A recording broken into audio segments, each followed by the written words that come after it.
Todo gira. El mundo trae muchos eventos. Muchas veces los pacientes no saben comprender ni analizar estas situaciones. Hoy, en nuestro podcast, hablaremos de la terapia de aceptación y compromiso. Bienvenidos.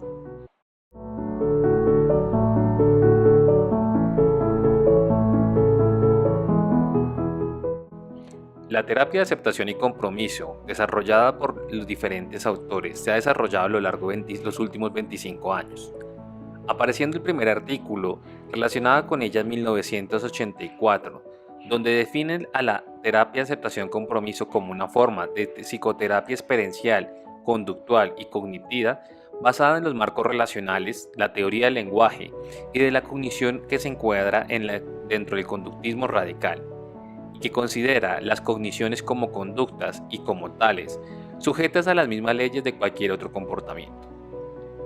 La terapia de aceptación y compromiso se estructura en torno a dos conceptos centrales.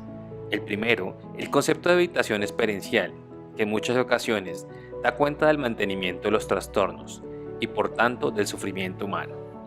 Y segundo, de los valores personales, entendidos como guías de actuación para caminar en la dirección de la realización personal. Estos conceptos se articulan en una serie de premisas que afectan su forma de intervención. Primero, el problema del cliente no es tener pensamientos o sentimientos que valoran negativamente, sino el modo en que la persona reacciona ante ellos. De acuerdo con esto, los pensamientos, recuerdos o emociones o sentimientos son considerados comportamientos que dependen del contexto actual e histórico y son normales, entendiendo por normales las reacciones que se han conformado a lo largo de la historia de la persona. Estas constituyen un subrepertorio y que dadas sus circunstancias se hacen presentes. Segundo, la pretensión de no sufrir o tener que estar bien para poder vivir no se ajusta a la realidad que la vida ofrece. En la terapia, se considera el malestar psicológico como parte circunstancial de la vida, y por tanto, tener una actitud de evitación experiencial es una elección restrictiva que puede resultar destructiva. Tercero, el concepto de la salud psicológica se entiende como el desarrollo o mantenimiento de patrones de comportamientos valiosos en las diferentes áreas e importantes en la vida de una persona. En la terapia de aceptación y compromiso, se considera que los pacientes pretenden que la terapia les ayude a resolver sus problemas de la drogadicción o camino infructuoso que ellos han intentado. Será necesario enseñarles que ese camino es inútil e improductivo y será preciso cambiar los planes. Quinto, los problemas psicológicos no vienen dados por la presencia de ciertos contenidos psicológicos perturbadores, sino por el papel protagonista que adquieren estos contenidos en cuanto al control de comportamiento, dirigiendo las elecciones de la persona, quien relega a un segundo plano sus valores fundamentales. Sexto, en la terapia de aceptación y compromiso se tiene en cuenta un papel del terapeuta y el propio proceso de este, que no es tan distinto del paciente, y pone un énfasis en especial en el contexto terapéutico, donde se define el rol de terapeuta no como especialista, que sabe todo, sino como el que acompaña, ayuda y cuida en su camino al personal hacia la realización de su vida. Como se ha indicado, los fundamentos de la actuación de la ACT se derivan de las terapias de marcos relacionales, que a su vez se sustenta en el contextualismo funcional. En coherencia con el contexto que supone la ACT, se utiliza la metáfora del edificio, también conocida como House ICT, para explicar la fundamentación teórica y la filosofía del ACT. Atendiendo esta metáfora, puede considerarse como un edificio en 3 plantas. En la última planta se encontraría el desarrollo específico de la ACT como terapia. Una planta más baja estaría ocupada por las teorías de marcos relacionales, y la planta baja del edificio estaría ocupada por el análisis conductual aplicado y su análisis funcional que proporciona el entramado para la formulación de casos, mientras que la finalidad de los cimientos del edificio están constituidos por el paradigma de la contextualización funcional que hemos hablado anteriormente. De forma específica, el contexto funcional aporta a la ACT los objetivos de predicción e influencia sobre la conducta, utilizando principios y metodologías con base empírica. El análisis conductual aplicado permite obtener resultados de datos concretos dentro de las variables contextuales que deben ser modificadas, mientras que la terapia de marcos relacionales proporciona herramientas conceptuales y empíricas para llevar a cabo el análisis experimental del contexto verbal, donde tienen lugar la mayor parte de las relaciones y transacciones que afectan la conducta. De esa forma, llegamos a la planta donde el ACT, donde, tomando como base lo anterior, se lleva a cabo un proceso específico para la predicción e influencia sobre la conducta para ayudar a los seres humanos y desarrollar sus plenas vidas valiosas. El marco teórico de la ACT. La teoría de los marcos relacionales. La teoría de los marcos relacionales es un enfoque conceptual de boca clara y de vocación pragmática que trata de dar cuenta de las conductas humanas complejas, como es el caso de la conducta verbal y cognitiva, tratando de integrar conceptos aparentemente dispares. Ejemplo, conducta gobernada por reglas, comprensión y otros fenómenos cognitivos. El carácter contextual de esta terapia pretende servir entre los dispares de la psicología cognitiva y conductual y su acercamiento a la estructura de la conducta verbal y de la cognición humana. Las teorías de marcos relacionales, a partir de ahora llamadas TMR, se centran en la conducta verbal, que considera determinada por la habilidad aprendida de relacionar eventos de forma arbitraria y de transformar las funciones de un estímulo en base en su relación con otros. Específicamente, su interés en el fenómeno de las relaciones estímulos derivadas para explicar la conducta gobernada por las reglas. Hayes y sus colaboradores resumen brevemente pero de forma muy precisa los conceptos elementales de la teoría que explican sucintamente el epígrafe. La teoría de los marcos relacionales es una aproximación analítico-comportamental al lenguaje y la cognición. La TMR entiende que el comportamiento relacional como una conducta operante generalizada y por tanto apela a una historia de entrenamiento con múltiples ejemplares. Los tipos específicos de comportamiento relacional, denominada marcos relacionales, se definen en términos de las propiedades de implicación mutua, implicación combinatoria y transformación de funciones. Los marcos relacionales son aplicables arbitrariamente, aunque no se apliquen necesariamente de manera arbitraria al contexto del lenguaje natural. Cierro comillas. Se destacan de este párrafo los dos conceptos fundamentales: la naturaleza operante del comportamiento relacional aplicable arbitrariamente y la relación entre el comportamiento irrelacional y el lenguaje. El aprendizaje relacional es el punto clave de la conducta verbal, pues responder de forma relacional es responder a un estímulo en términos de otro. Un estímulo está definido verbalmente cuando parte de sus funciones se han establecido por su participación en el marco relacional. La derivación relacionales de estímulos es una conducta aprendida. Concretamente es una operante generalizada. Se denomina operante, una clase de conductas que se forma atendiendo al efecto, función de dichas conductas en un contexto. No obstante, aunque el criterio de constitución de clases operantes es funcional, por motivos prácticos a veces las clases operantes se describen en términos topográficos, la forma de la conducta, lo cual puede ser útil, pues cuando las contingencias se aplican sobre las propiedades formales de la conducta, las descripciones funcionales y formales de una clase operantes pueden resultar en lo mismo. No obstante, cuando surgen que no comparten o comparten muy pocas características fotográficas definitorias, estas se identifican como operantes generalizadas y son puramente funcionales. Quizás la clase de operante generalizada son puramente funcionales. Esta clase operante se adquiere a través de la historia de contingencias, por imitar, cuando se mantiene un reforzamiento consistente de la conducta imitativa y queda definida por relación entre el modelo y el imitador. Pues bien, la respuesta relacional se considera también operante de manera generalizada, frente al aprendizaje de conductas directas, que mantienen o reducen las conductas del aprendizaje de una operante generalizada, caracterizada por responder a un estímulo sobre las relaciones arbitrarias que hayan conformado a través de la historia personal entre dichos estímulos y otros. Aún así, hay elementos físicos comunes entre estos. El punto básico es tener en cuenta que los humanos especialmente tenemos facilidad para relacionar de forma arbitraria la relación entre el sonido de la palabra pelota en español y el objeto, esto de forma arbitraria. y esto puede hacerse de diversas formas. En cuanto a las relaciones que se establecen entre los estímulos de la TMR, señalan otras las siguientes: relación de vínculo mutuo, relaciones de vínculo combinatorio y transformación o transferencias de funciones.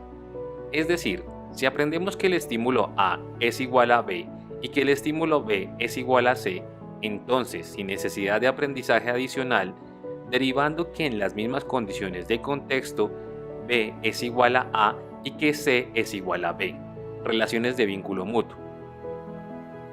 Podemos decir también que A es igual a C y que C es igual a A, una relación de vínculo combinatorio. Por otro lado, si aprendemos que A es mejor que B y que B es mejor que C, entonces derivamos que B es peor que A y que A es mejor que C, y que C es el peor de todas las condiciones. No obstante, el aprendizaje relacional no se agota con estas dos propiedades, sino que además las funciones adquiridas por un estímulo se pueden transferir a otro con el que se mantenga algún tipo de relación. Este tipo de relación se denomina transferencia de funciones. Por ejemplo, si una persona, por su historia de contingencias, piensa que un perro en una característica de nobleza y esta característica de nobleza tiene propiedades reforzantes, si observa a alguien con un perro, le transferirá al nuevo estímulo dicha característica y esa sensación positiva. Las relaciones derivadas junto a la transformación de funciones constituyen el aprendizaje o de respuesta relacional y tienen interés en la medida que parecen ser paralelas en muchos fenómenos del lenguaje. La respuesta relacional, como operante generalizada, se establece a través de múltiples ensayos a lo largo de la historia del individuo. Aunque muchas especies pueden establecer relaciones no arbitrarias a partir de las propiedades formales de las cosas, como ejemplos, responder a un estímulo más claro y más oscuro en una serie de estímulos iluminados, los humanos además pueden establecer relaciones arbitrarias respondiendo a claves contextuales y no a propiedades formales de los estímulos. Este control contextual se establece durante los primeros años cuando se adquiere el lenguaje en las distintas situaciones de interacción. Te voy a dar un ejemplo. Si a un niño se le enseña a apuntar un objeto que está asociado a una palabra escrito, el niño puede apuntar a la palabra al parecer el objeto y esto sin un entrenamiento previo. De esta forma, el sonido pastel, si se ha relacionado con el pastel real, después de asociado el sonido a la palabra pastel escrita, entonces el niño establecerá una relación de equivalencia, que también es un vínculo mutuo, entre el pastel real y su gafia, aunque esta relación no se haya entrenado previamente. Cuando un niño es expuesto suficiente a este tipo de entrenamiento relacional, emerge la operante generalizada de respuesta relacional derivada. Supongamos lo siguiente: el niño ha tenido este entrenamiento y se le dice, aquí está tu pelota. Las claves contextuales pueden ser la situación de interacción y la palabra está. Empezarán a asociarse y por tanto podrán decirse que si el objeto la pelota es igual al sonido de la palabra pelota, entonces el sonido palabra pelota es igual al objeto pelota. De esta forma, el niño identificará la pelota objeto cuando se le pregunte ¿dónde está tu pelota? Y se empezará a hacer situaciones de relacional bajo el control de contextos contextuales. De esta forma, un patrón particular de respuesta controlado de contextualmente, si se aplica arbitrariamente, definirá el concepto de marco relacional. Este patrón de respuesta se irá reforzando diferencialmente de determinados tipos de respuesta a lo largo de numerosas ocasiones y siempre en presencia de determinadas claves contextuales. Por pertenecer a marcos relacionales que relacionan palabras con eventos, las palabras adquieren las funciones de los mismos, traen al presente dichas funciones y que serían derivadas, y pueden sustituirlo de forma que llegan a controlar otro comportamiento sin haber sido reforzadas anteriormente a esta regla. La transformación de funciones, es decir, que las palabras adquieran las funciones de los eventos, puede explicar muchas veces los problemas psicológicos. Así, una persona que piensa no debo ser gorda probablemente maneja un marco complejo relacionados entre el evento como la evaluación de gordura, los juicios sociales de ser gorda en su contexto social, la ansiedad relacionada con ser gorda y con comer, y habrá construido un conjunto de razones, patrones de regulación verbal, para sus conductas de alimentación y tendrá sus propias explicaciones para justificarlas. Se trata pues de pensamientos que toman función al estímulo o a la situación que se presenta, generando en la persona una reacción similar ante lo que puede parecer real. Este fenómeno en la ACT se considera como la literalización del lenguaje, es decir, tomar el lenguaje por su función como si fuesen los hechos. Las personas pueden pensar, como un ejemplo, que se van a contaminar o que su comportamiento puede acarrear problemas a alguien, y notan esos pensamientos como si hubiese ocurrido o lo cual les produce ansiedad. Cuando no se arriesgan a la exposición de las contingencias y quieren estar seguras al 100% que no va a pasar nada, con el objeto de eliminar su ansiedad, pueden generar un trastorno de ansiedad. La desliteración de una ACT tiene como objetivo mínimo el valor de las palabras, reducir la fijación entre palabras y función, situándolas en las que son, por tanto, desmantelando su poder funcional. Algunos conceptos previos o importantes para la ACT. La habitación experiencial. El paradigma contextual que subyace a la ACT determina su rechazo a los sistemas de clasificación diagnóstico tradicional, invocando como único elemento el análisis de la conducta y su función en el contexto. No existen referencias patológicas que sean independientes de la función de un contexto, y aún así, la conducta no se clasifica patológica al entenderse como un producto de la historia de contingencias que se despliega ante las variables contextuales actuales. De esta forma, su concepción psicopatológica es a través llamada del trastorno por evitación experiencial, que se define por la ineficacia de la conducta para conseguir bienestar, no sirviendo a la conducta a otra función de la perpetuación del envasamiento del malestar o problemas existentes. La habitación experiencial constituye un patrón conductual inflexible, generando a partir de un patrón de regulación verbal ineficaz, que consiste en evitar el sufrimiento de toda costa y tratando de controlar los eventos privados, sensaciones y sentimientos y las circunstancias que los pueden llegar a generalizar. La habitación experiencial proviene de una cultura que prioriza el sentirse bien permanente, actuando de forma que se consiga un bienestar inmediato. Ahora bien, este bienestar es muy breve y al poco tiempo el malestar vuelve a estar presente, lo que obliga al volver a intentar hacerlo desaparecer, de forma que se establece un círculo en el cual la persona queda atrapada y dedica sus días a realizar intentos fructuosos para que desaparezca dicho malestar. Este proceso se supone de manifiesto cuando una persona piensa, abro comillas, tengo que controlar mi ansiedad, tomaré pastillas o estaré en casa. Observo la ansiedad se reduce por lo que no tengo razón o hecho estoy bien, cierro comillas. Tomar fármacos o no salir produce de forma inmediata el beneficio de alivio de ansiedad, un reforzamiento negativo, y la sensación de coherencia, tener razón, un reforzamiento positivo. No obstante, a la larga de la vida se va reduciendo y además el problema se mantiene. Para algunos autores, este trastorno es el componente funcional central en casos de ansiedad, adicciones, trastornos del comportamiento alimentario, control de impulsos, síntomas psicóticos, estrés postraumático, afrontamiento de enfermedades, procesos relacionados con el dolor, etc. No obstante, y en coherencia con la perspectiva contextual, la habitación experiencial solo será patológica cuando cabe limitando a la persona que quiere hacer con su vida, y no lo será si no produce un desajuste entre lo que hace y lo que aspira a lograr de acuerdo con sus valores. Los valores personales.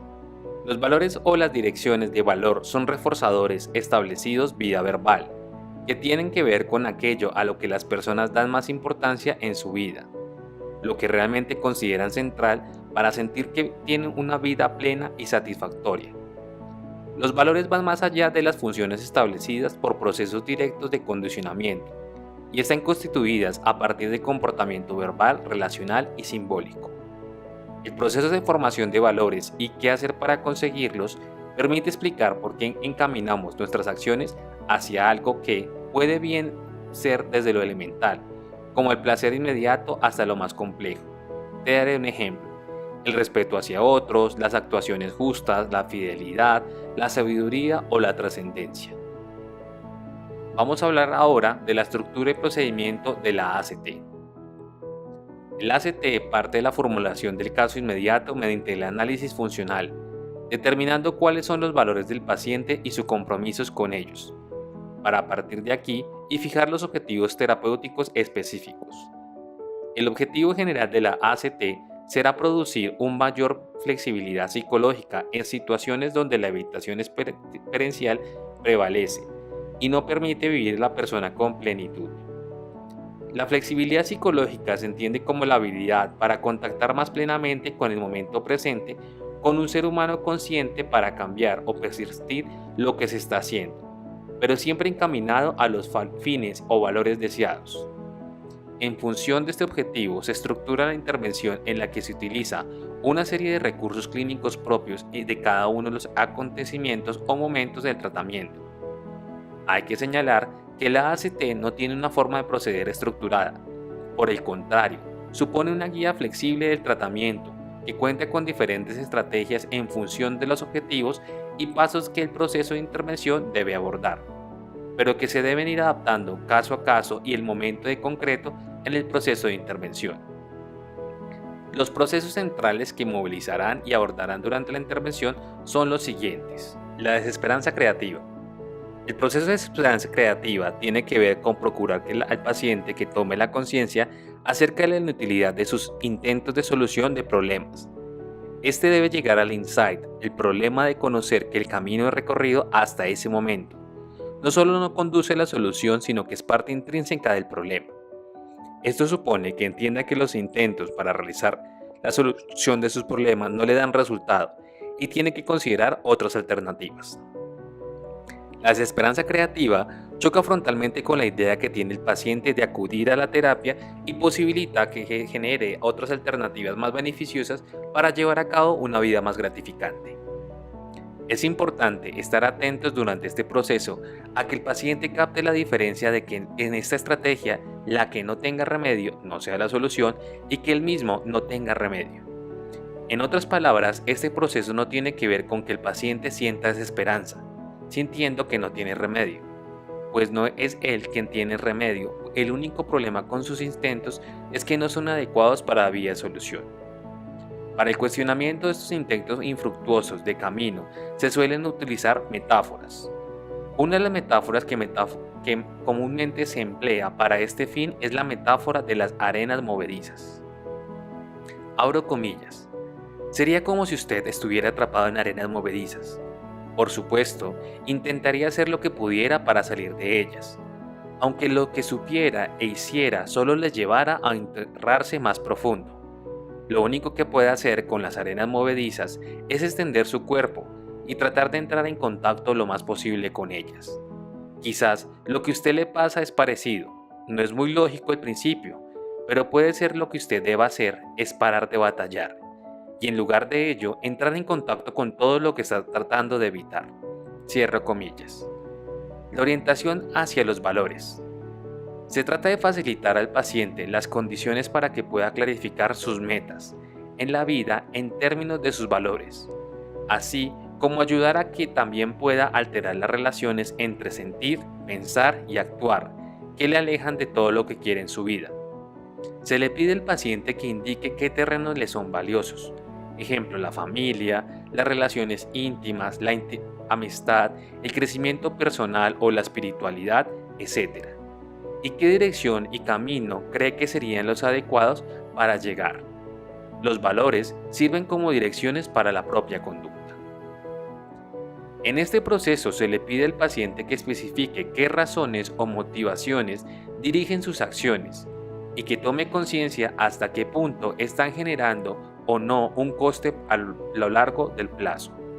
Por ejemplo, un paciente se puede dar cuenta de que casi siempre actúa para que otros le alaben o prueben, o que actúa para eliminar los sentimientos de culpa o la ansiedad de forma inmediata, y ello basa su mayoría de acciones.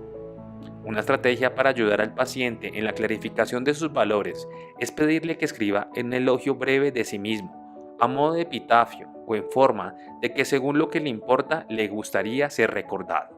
Abordar que el control es el problema.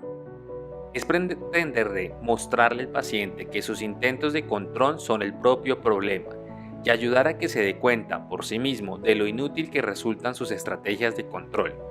Por ejemplo, una persona que se siente mal y ansiosa en determinados lugares y puede decidir lógicamente no ir a esos lugares para así controlar su malestar y ansiedad, razonando que, abro comillas, sin ir me encuentro mucho mejor, tampoco tengo que ir.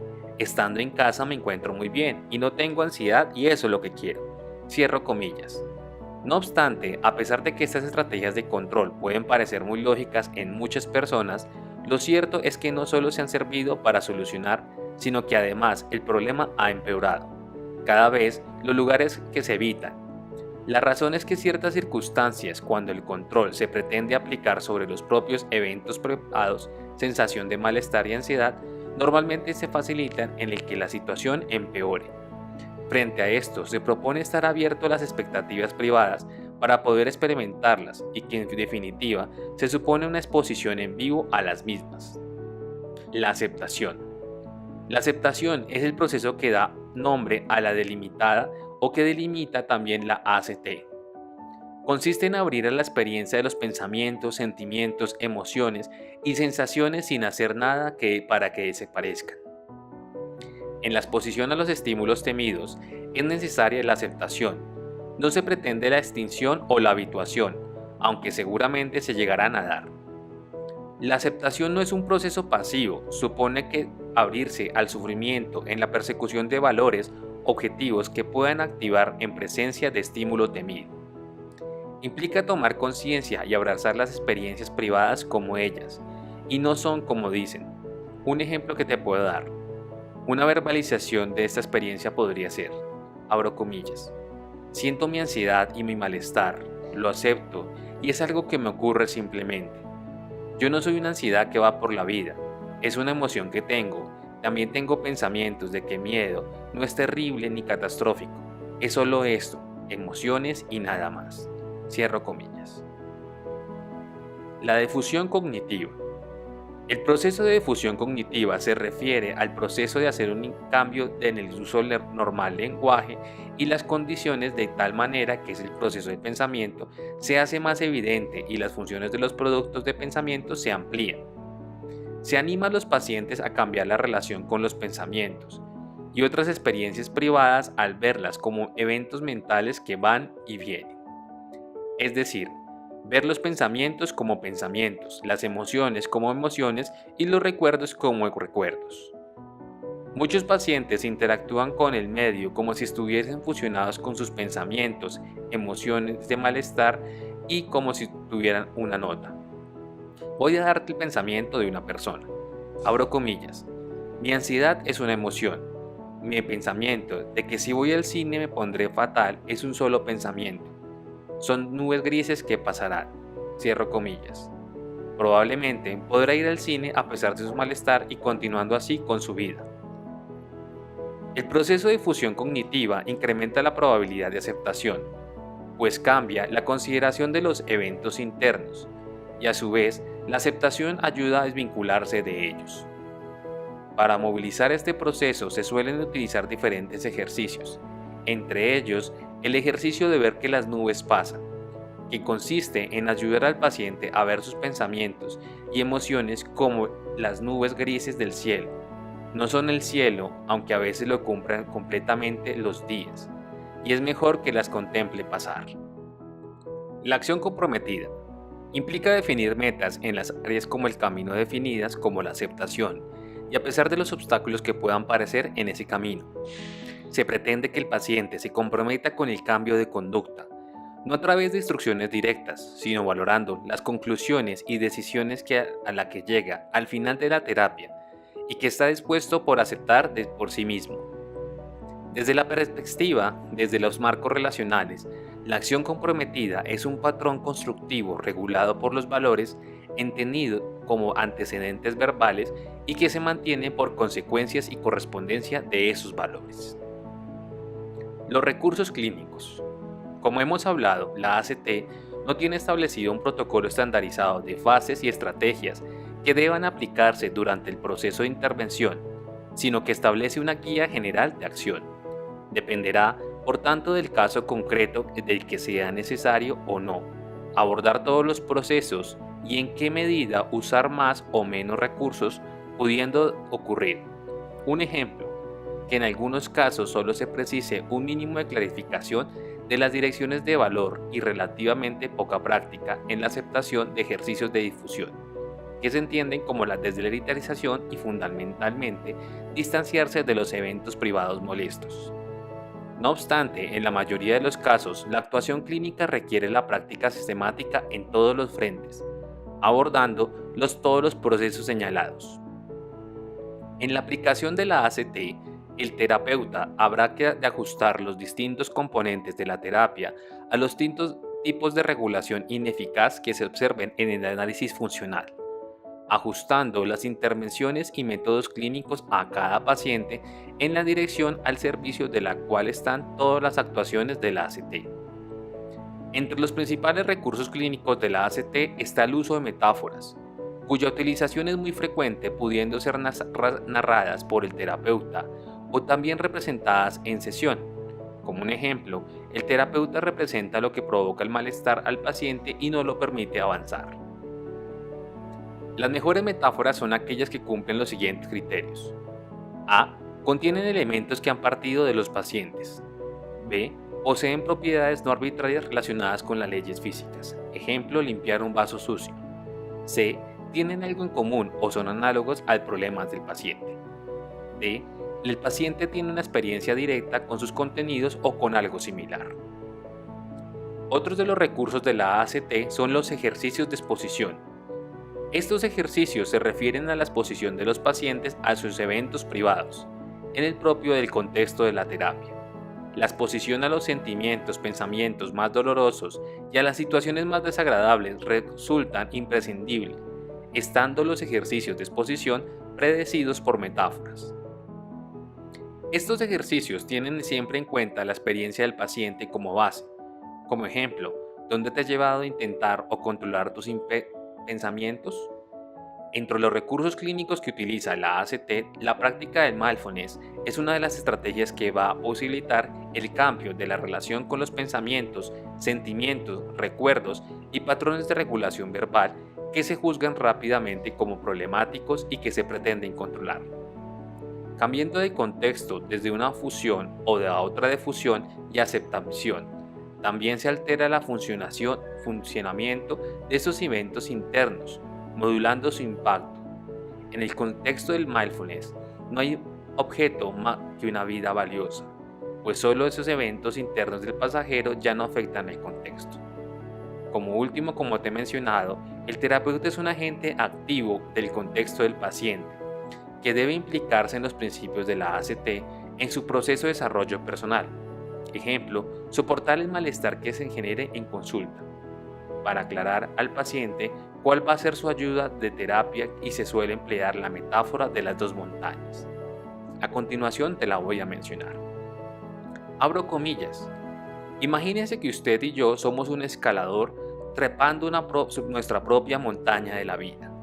Es posible que, mientras yo subo mi montaña, pueda divisar desde mi perspectiva y verlo a usted ascendiendo su montaña.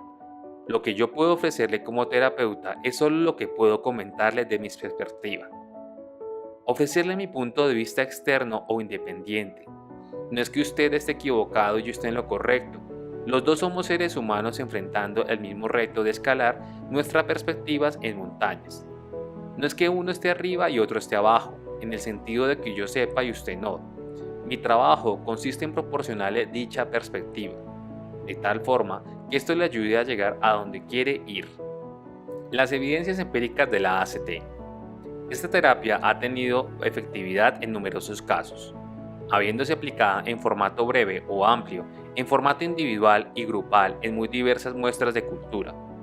La ACT ha mostrado su eficacia además de ensayos controlados en la depresión, estrés laboral, sintomatología psicótica, patrones obsesivos compulsivos, ansiedad y fobia social, consumo de sustancias, esclerosis múltiples, psico-oncología, tricotilomanía, miedos y preocupaciones, diabetes, episodios epilépticos, dolor crónico, actos autolesivos, y en intervención con padres con niños con limitaciones profesionales.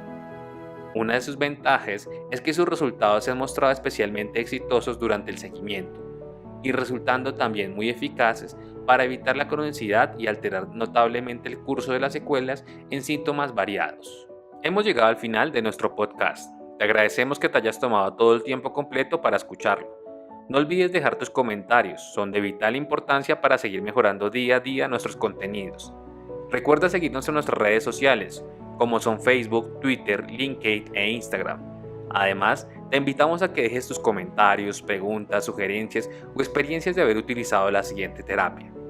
Nos veremos en una próxima ocasión. Hasta pronto.